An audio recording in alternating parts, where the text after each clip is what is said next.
Who is Ken Wilber, and what is his integral theory of everything?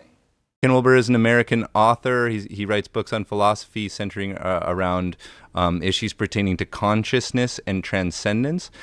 His major contribution from his own perspective, and like if you read the Wikipedia, is his integral theory of everything, as he calls it, a theory of everything. When you hear the term theory of everything, you're thinking of, like in physics, the theory that relates relativity to quantum theory. Why would the theory of everything be a physical theory? Is physics everything? Is that the nature of everything? Or is everything this relationship between consciousness, society, and an objective reality? Is that the fundamental nature of reality? Is that a theory of everything?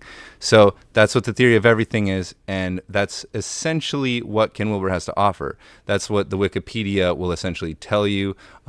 He is a trained meditator, a trained monk. He does have the realization of enlightenment, as he describes it in various ways.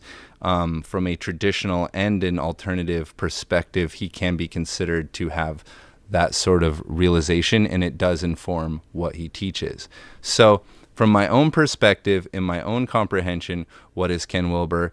I would say, in my own opinion, he is a person who was born with a unique sort of brain that allows him to read incredibly dense and difficult books about every topic, and he retains that information really well. So he has some sort of like eidetic memory, or some sort of like savant-like ability to comprehend written language or something like that. So this results in him basically having read so much of philosophy and literature that it's almost like like all of it. It's almost like that. It almost seems like that compared to like a more typical comprehension. The integral model is not to share all of philosophy, all of information with us. It is to identify the most basic components that must be communicated in order to have a more complete, more full comprehension of reality. And so the point of Wilber is that once you comprehend Wilber, it's hard to go back, because you see that this way of comprehending reality as being composed of these component particles, not what you've been taught, but that consciousness is fundamental to reality, that the theory of everything is a theory of consciousness. That's kind of my entire spiel. I really don't want to do an entire YouTube channel talking about Ken Wilber or what the integral theory means. I just want to introduce all this topical information so that we can begin a dialogue. We're constructing a framework called integral, or a model of reality that informs you on what you have to include in order to have an up-to-date comprehension of reality. Why are you so obsessed with this concept? I am a highly ideological person. I see my role in society and in the world as being a conscious mind that's trying to comprehend reality. And I see the meaning of life for us as a civilization and as a people is for us to develop towards a state of comprehending reality more. I have found this topic, I have found the integral, and I found a lot of other topics too. I'm just starting with this one because this one seems to be one of the most important ones for people to acknowledge today.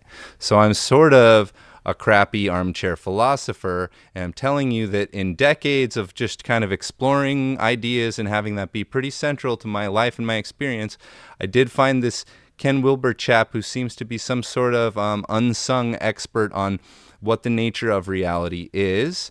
And having exposed myself to these ideas and understanding them for quite a while, it is now like almost, it's just so redundant to have any sort of conversation or dialogue that is not acknowledging these points that have been made by Ken Wilber.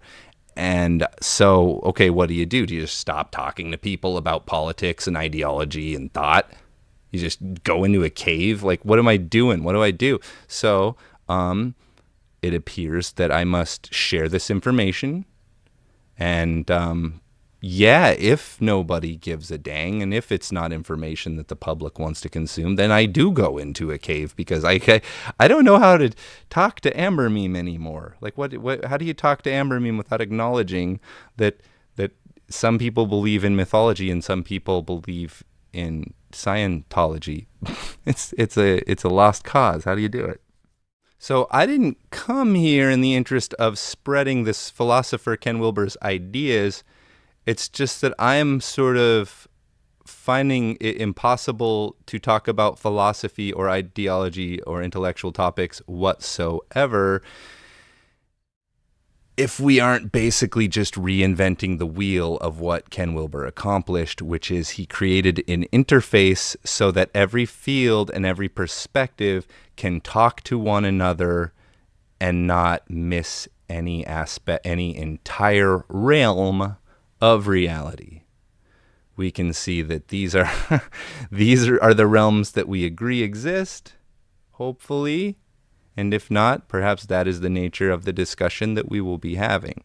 So I want to take all of this as for granted, like we are all people who know this language and can use it together. What do I need to know about spiral dynamics, Clare Graves, and emergent cyclical theory? Do I need to know about Clare Graves' emergent cyclical theory? Do I need to know about spiral dynamics by Don Beck, Christopher Cowan, and Natasha Todorovic? Do I need to know about Ken Wilber's integral theory? Do I need to read all of Ken Wilber's books? No to all. I am teaching you enough for you to get by. That's my goal. I don't want to teach Clare Graves. I don't want to teach spiral dynamics. I may want to teach Ken Wilber. I certainly want to teach altitudes. So but if you want to learn about those, I could do a tutorial on them. I just am not going to use those levels as described in those systems. I can tell you what those levels are. I can tell you how the system works, how it came out historically, but that's not what altitudes may be more interesting, because I'm actually going to use that in the way that I speak from now on in the rest of my life, especially as a public performance on Think Me.